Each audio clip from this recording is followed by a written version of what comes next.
সকালের নাস্তায় যদি খুবই ঝটপট এরকম মজাদার একটা ক্রিসপি স্যান্ডউইচ তৈরি করা যায় তাহলে কিন্তু মন্দ হয় না। তো চলুন রেসিপিটা শেয়ার করি।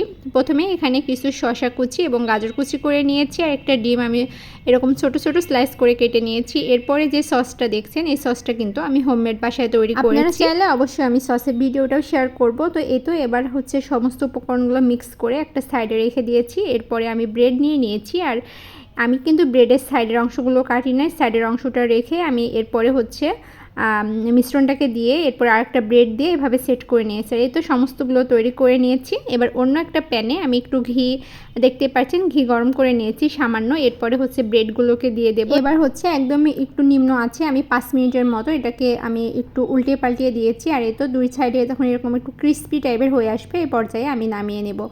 আর এটা কিন্তু হচ্ছে উপরটা থাকবে ক্রিস্পি এবং ভিতরটা থাকবে খুবই সফট। আর এই মানে স্যান্ডউইচটা খেতে এত পরিমাণে মজা, তো আমি মাঝে মাঝেই চেষ্টা করি এভাবে তৈরি করার জন্য, যেটা হচ্ছে আপনাদের ভাইয়েরও অনেক বেশি পছন্দ আর আমারও অনেক বেশি পছন্দ। এই তো তৈরি করে ফেললাম খুবই ঝটপট মজাদার একটা ক্রিস্পি স্যান্ডউইচ। আশা করছি আপনাদের কাছে ভালো লাগবে।